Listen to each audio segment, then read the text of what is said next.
Hi you all, so today I'm going to show you all how to do a slip knot and a chain crocheting. So let's get right into it. The first step is to have your needle and your yarn. So what you do, I get my 2 fingers and wrap the yarn around, cross it over like that. Then you can just get it in your hand like this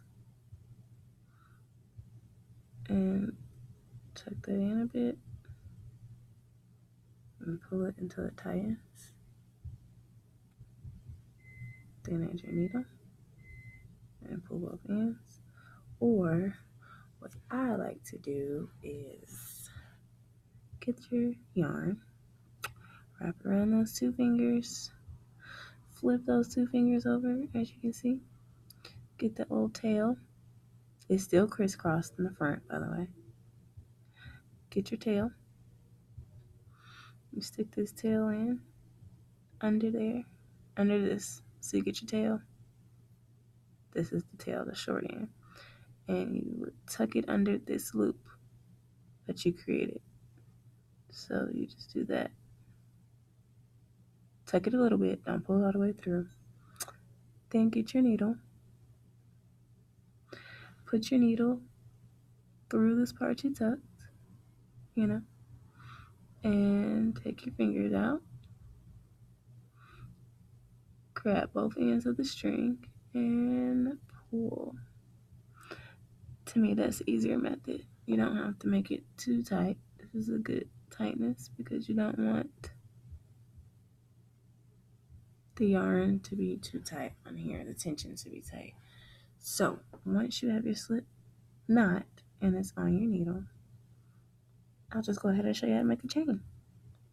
So I hold the tail in the hand that's holding the needle, like that.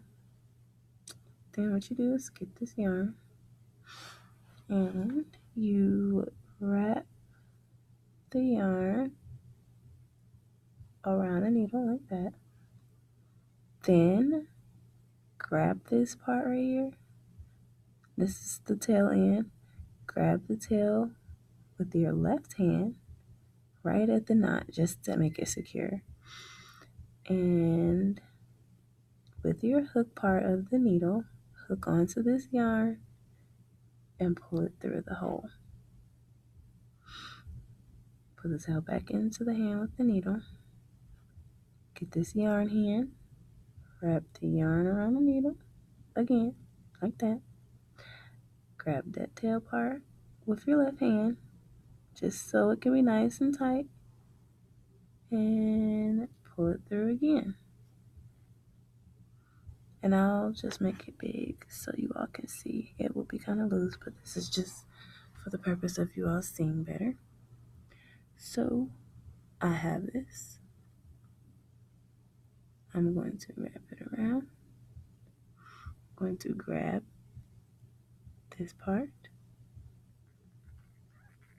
And see the hook. I'm going to make sure you hook your yarn. I'm going to get it on there and pull it through. And I'm going to do it a couple more times just so you all can see. And I'm going to shut up so you can focus.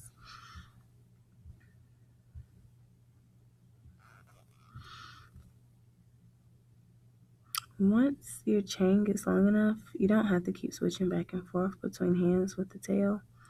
I just hold the tail and get your stitch on.